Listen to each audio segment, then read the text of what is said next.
What's going on, everyone? John Matrix here. Hope you're all having yourselves a wonderful day. We've got a Warhammer 40k video here that was requested. This is Lord Commander Dante by the Templin Institute. So we're going to jump in and take a look at that today. Links will be down below in the description to the original video and the Templin Institute channel. So if you want, do me a favor, click those links. If you enjoy this video and you enjoy the content from the Templin Institute, go over there, give this video a like, and do me a favor of giving a sub to the channel if you're not subbed to it already. When I do these reactions from our YouTube members, you know, we would love to have you guys come in and join the discussions. So there is a join button down below the video, as well as a link in the description if you would like to take a look at the YouTube membership benefits that I offer, see if any of them have any interest for you. If you decide you want to take your support for me for the next level, you can get early access to videos, you can get priority in any kind of requests that you want me to do, any kind of reactions you want me to do, etc, etc. So take a look, see if you have any interest. But as I said, we're going to jump into this video again. Lord Commander Dante, Warhammer 40,000. So take a look.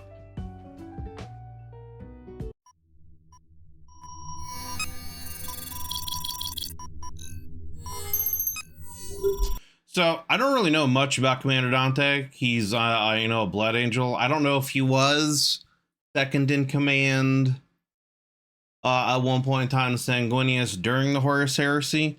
As far as I think, anyway, he's one of, if not like the oldest living Space Marine. He's been around for a long time from what I remember, and you know, he's a legendary fighter and leader of the Blood Angels. So that's kind of about it. I don't really know much more about him.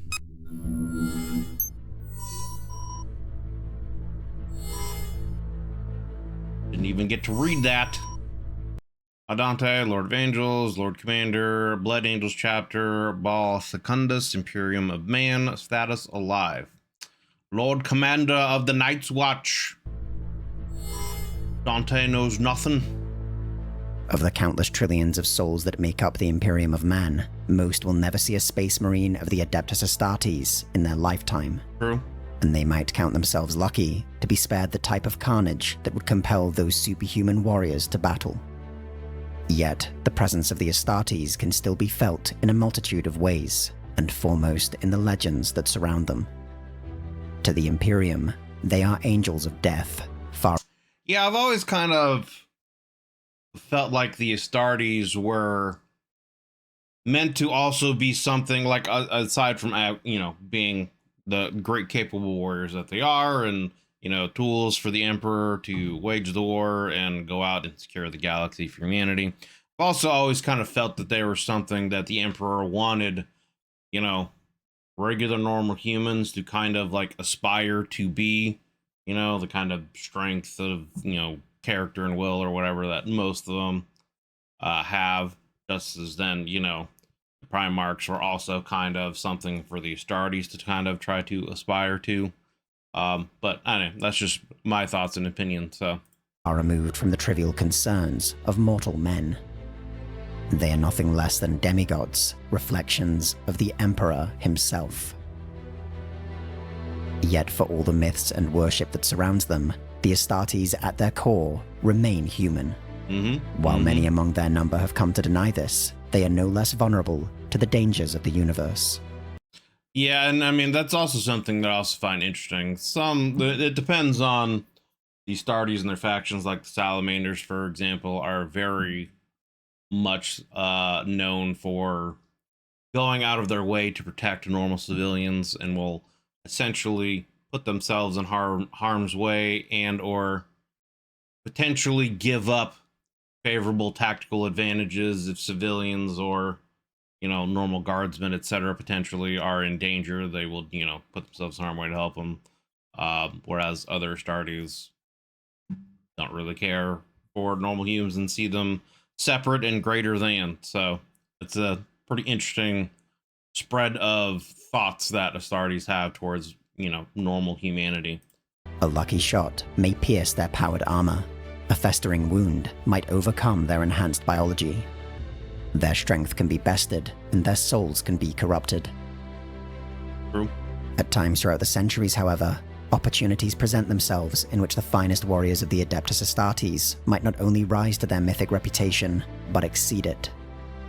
Marneus Calgar, Logan Grimnar, Vulcan Hestan, no mere tale or sermon can fully account for the feats of these champions. Still, even atop the highest pantheon of Imperial saints and heroes, there is a single soul who stands apart. For not since the time of Heroes and the cataclysm of the Horus Heresy has a single man given so much of himself to the Imperium, and had the hopes and fate of so many rest on his actions alone. He is the chapter master of the Blood Angels, Lord of the Host, Regent and Warden of the Imperium Nihilus, Hero of the Red Scar, Uniter of the Sanguinary Brotherhood, the living embodiment of the 5 angelic graces, and 10,000 other titles and honorifics. He is... I was gonna say, a man has more titles than Daenerys Targaryen had in Game of Thrones. Lord Commander Dante. Over a millennia ago, a boy was born on the second moon of Baal, within its great salt wastes. Like many, he suffered a cruel childhood, abandoning his father after the death of his mother. He resolved to become an angel or die in the attempt. None among the tribes that dwelt in the salt wastes had ever survived the trek to the distant fortress monastery of the Blood Angels, and there was little sign this boy's journey would end any differently. Stunted by malnutrition, and weakened even by the standards of Baal, it was inevitable that, like so many others, he collapsed from thirst far from his destination. The entity that revealed itself to him that day is shrouded in the ancient lore of the Blood Angels, thought perhaps to be an aspect of the fallen Sanguinius himself. But whatever it was, Interesting. It gifted the... So that kind of answers my question. He, has come... This character was not around during the heresy in Sanguinius. I got you. precious water necessary for the boy to complete his journey. In the trials that followed, the boy displayed no particular promise, save his indomitable and moral fortitude. His refusal to kill a fellow aspirant was in truth his final test, and he was sealed inside a sarcophagus to undergo the implantation of his chapter's gene seed. Many Which, from what I understand, is something that is oftentimes fatal, because oftentimes the body will reject it and they'll die from just going through that process. The stuff for becoming, the trials and stuff you have to go through to even just become an Astartes is pretty harrowing. I forget what the percentage is, but it's actually a pretty low percentage of people getting through the selection process to even attempt to try to get implanted, have a gene seed implanted, because obviously gene seeds are kind of a big deal and they don't want to lose them and have any kind of corruption or issues with them. They also have to, go through a big selection process just from that. But anyway, die within this process, such is the way of the Blood Angels. But where most endure or suffer quietly, the boy screamed endlessly, drifting between consciousness and slumber, yet never falling fully into either. A scarred and malformed boy named Louis entered that chamber, but it was the angelic form of Dante that left it. No aspirant had ever endured such pain within the transformation process, and it seemed to the sanguinary priesthood to be an omen, but for what, they could not be certain. Dante rose through the ranks, but had it not been for an era of suffering and loss inflicted on the Blood Angels, he might never have ascended to the rank of Lord Commander. Yet... No, it's like that quote, hard times make hard men kind of a situation, a number of devastating campaigns. But, I mean, it's Astartes, right? Like, you gonna call any kind of Astartes soft, you know what I'm saying? Left their brotherhood shattered, and of the 200 Astartes that survived this era, Dante was the last living captain, and the only choice for chapter master. Some might have expected his inauspicious start to herald the bleak... I wonder why that is. Was it just his will to survive, Was it just happenstance, a mixture of things? What is it that he did that allowed... let me listen to that again. But had it not been for an era of suffering and loss inflicted on the Blood Angels, he might never have ascended to the rank of Lord Commander. Yet, a number of devastating campaigns had left their brotherhood shattered. Okay. And of the 200 Astartes that survived this era, Dante was the last living captain, and the Gotcha. So they just had a rough time of various campaigns that didn't go well for them, and he just happened to be, you know, I mean, I shouldn't say he just happened to be the one that survived, you know, because obviously he earned it by winning the battles or surviving, living through them, etc., etc.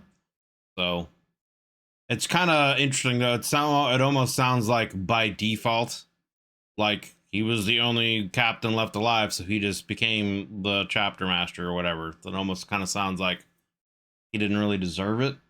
Or, you know, I guess potentially another way to look at it was like it could have just been like it was meant to be, you know, it was the will of the emperor that, you know, these hard times fell upon them, and he happened to be the one to rise to the challenge, you know, of leading the Blood Angels, etc. the only choice for chapter master. Some might have expected his inauspicious start to herald a bleak reign as chapter master and usher the final disillusion on the Blood Angels, but Dante's fate was far different. He oversaw the restoration of the chapter and led them across their most glorious and triumphant millennia since the great counter-offensive that followed the Horus Heresy. In every manner of battle, across every kind of campaign, Dante emerged from simply one champion of the Imperium among many to perhaps the single most accomplished Astartes in living memory. No one, it is said, has ever set foot on so many of the Imperium's worlds as he. One of that also includes the Primarchs. Part of this is due to his astounding age, having served the Imperium for well over 1,500 standard years, with He's got to be one of the oldest Astartes alive then, right? 1,100 of those as chapter master. He has led his chapter Hold on, let me hear that again. He's been alive for over 1,000 years, and I think it's at over 100, like 1,100 of those. He's the actual chapter master of the Blood Angels. As he. Part of this is due to his astounding age, having served the Imperium for well over 1,500 standard years, with 1,100 of those as chapter master. So he's been alive for 1,500 years, and for 1,100 of those years, he's been the chapter master of the Blood Angels. That's pretty crazy. That's pretty crazy. That's not, you know, to just be an Astartes in a universe like this, where you're constantly traveling, fighting, and battling, to, you know, still be alive after all that time, but to also have not done something that could, I guess, you know,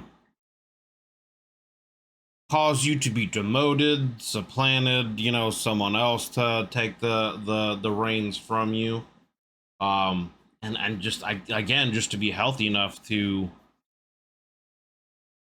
still be, you know, chapter master for that long. That's pretty crazy. He has led his chapter through ages of civil war, rampant Xenos expansionism, and the dark incursions of the ruinous powers. So was he there during the Bad Ab War then? I don't remember hearing his name specifically, but the videos that I watched from Arbiter Ian kind of covered more of like the overall faction-wide and political stuff that was going on than dealing with specific individuals. But the Bad Ab War is the only other kind of like Civil War thing that I know of in the 40k universe, other than obviously the Horus Heresy. His vestige stands on uncounted worlds, his name spoken with unabashed awe. Yet the greatest of his campaigns was fought to save his own homeworlds of Baal. The advance of High Fleet Leviathan, the greatest such force of Tyranids yet seen, threatened to strip every molecule of biomatter and eradicate. I think this is still one of the high fleets that I need to get into and learn about. I've learned about a couple of them from the different Tyranid invasions. I don't remember if Leviathan's one of them, though. I remember the name. It's been mentioned in a couple of different videos that I've watched with Tyranids. But I don't remember if this is one that I've specifically covered and what they did, essentially. Such force of Tyranids yet seen threatened to strip every molecule of biomatter and eradicate the Blood Angels from all existence. While Dante's fanatical defense of his chapter's fortress monastery equaled Sanguinius's own ancient defense of the Imperial Palace, the Lord Commander's most skillful triumph occurred before the battle had even started. A lesser man might not have been able to mobilize such allies to his side, but to Dante came almost all the successor chapters of the old Blood Angels Legion, assembling again a force unseen in 10,000 years. I mean, I feel like a man with that kind of credibility would be able to do that fairly easily, right? He probably would be able to... Someone who's been alive and accomplished as much as he has, you know, it would probably, a lot of these various chapters would consider it an honor to probably fight under him in such a defense. The arrival of the reborn Primarch Rabute Gilliman sealed the fate of High Fleet Leviathan, who in victory bestowed an even greater responsibility to the Lord Commander. With the galaxy split asunder by a great rift piercing through reality itself, the Imperium has been severed. 500,000 worlds and Baal itself have been cut off from the light of the Astronomicon, and the victory of the ruinous powers appears imminent. In this desperate era, Dante has been named regent of the Imperium Nihilus and charged with the defense of this shadowy realm. So on the opposite side from where the Imperium is, he's been essentially put in charge of the defense of the Imperium worlds over there. That's a huge task and responsibility, brother. There is little doubt across the Imperium that Dante is the perfect choice for such an appointment. He is an exemplar of the fearlessness, determination, and the genius at the heart of every Astartes. But above even that, reflected in him is the character of Sanguinius himself: mercy, empathy, and grace. Even among the angelic blood angels, he manifests the spirit of their fallen Primarch like no other. I wonder if he's like a reborn fragment of Sanguinius. I don't know. I feel like with all the Primarchs starting to seemingly return, you know, we've got Gilman back, we've got Lionel Johnson back. I feel like, you know, with how much they're ramping up things in the current, you know, present timeline, I feel like they're going to start bringing back more of the Primarchs.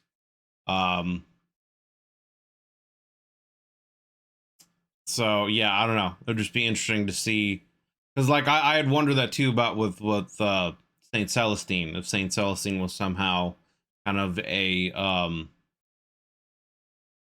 like a reincarnation of Sanguinius, or a fragment, a part of Sanguinius, because I know that can happen to the Primarch. Like that's what happened with Magnus. Like his essence was shattered, and I'm not 100% sure if that happened to Sanguinius or not. But it would be interesting if that is the case, to where like the soul or essence, or a part of the solar essence of Sanguinius ended up being reborn in Dante.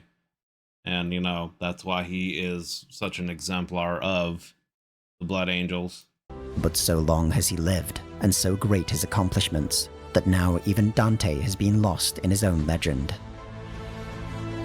Did he truly banish a keeper of secrets within the pleasure gardens of fabled Luxurasa? Did he really face down an entire Black Legion alone? Were the pilgrims aboard the Toils of the Faithful rescued by his hand? So he's gotten so big that potentially people are exaggerating his legend even greater, kind of a situation. His story is becoming an even greater mythos than maybe it is kind of a situation. How many did he truly save during the siege of Maculos? How many heretics has he laid low? Only Dante and the Emperor can say for certain, and the Lord Commander is no more likely to speak of such things than the master of mankind. Right. In battle, Dante hides his face behind the death mask of Sanguinius, a shrieking visage of agony to strike terror into the enemies of mankind. This masked figure does not bleed, does not suffer, and is strong enough to shoulder any burden. In the time of ending, the Imperium needs symbols, not men of flesh and blood. True.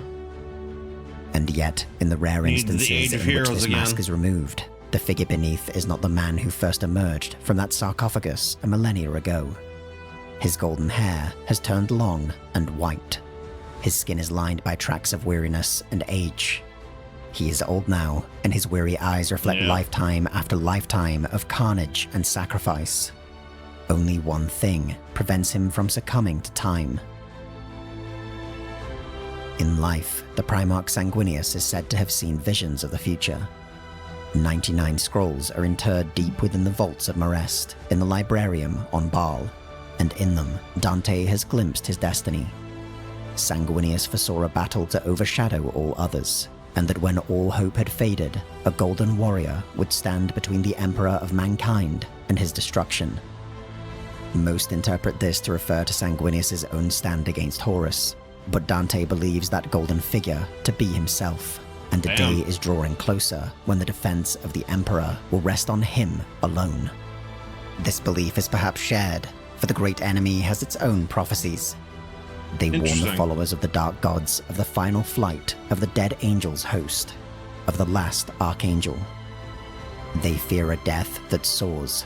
They shriek in terror of a golden mask that forever stares and never smiles, weeping tears of frozen gold.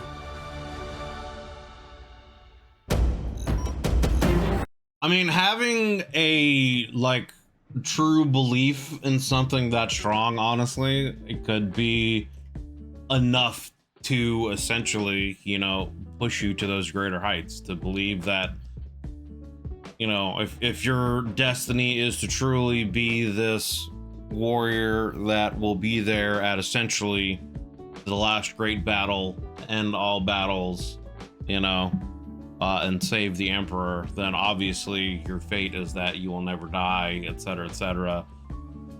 You know, that kind of an ideal. So, like, having, you know, a kind of unwavering belief and faith in something like that, you know, in times of war and battle can obviously be enough to drive people to even greater heights and do even greater things. So it could be a big part of why he's such a great warrior and commander, because he has such a strong belief that that is actually going to be him, and he has essentially no room for doubt when he's actually in battle and fighting, and it, you know, carries him that much further.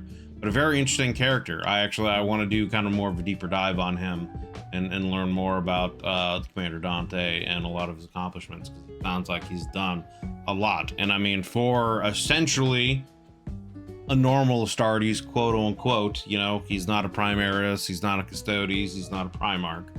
He is, you know, a normal Astartes. For him to be, you know, tasked as regent of, you know, the other side of the Imperium, that's a big task and obviously a great responsibility to put on someone. So obviously he's proven his worth and value to the Imperium. So yeah, that was Lord Commander Dante by the Templin Institute, and links, as always, will be down below in the description to the original channel and videos. So if you do me a favor, if you enjoyed going through this video, go over there and click the link and give it a like. And if you enjoy the content from the Templin Institute, go over there and sub to the channel if you're not already subbed. When I do this reaction live from our YouTube members, we'd love to have you guys come in and hang out and join our discussions. Add your 2 cents to any kind of topic that we're going over, etc., etc. If you have any interest in taking your support for me and the channel to the next level, there's a join button underneath the video, as well as a link in the description to the YouTube membership benefits that I offer. You can get early access to videos, sub Discord channel, priority in any kind of video requests you would have me do, etc., etc. So just take a look at those and see if you would have any interest in doing so. But thank you very much for taking the time to, you know, stop in, check out the video and the channel. I hope you enjoyed it. If you did, consider leaving a like and a sub, as it helps me and it helps the channel grow. And yeah, hope you're all having yourselves a wonderful day. Thank you again for watching this, and we'll see you on the next one.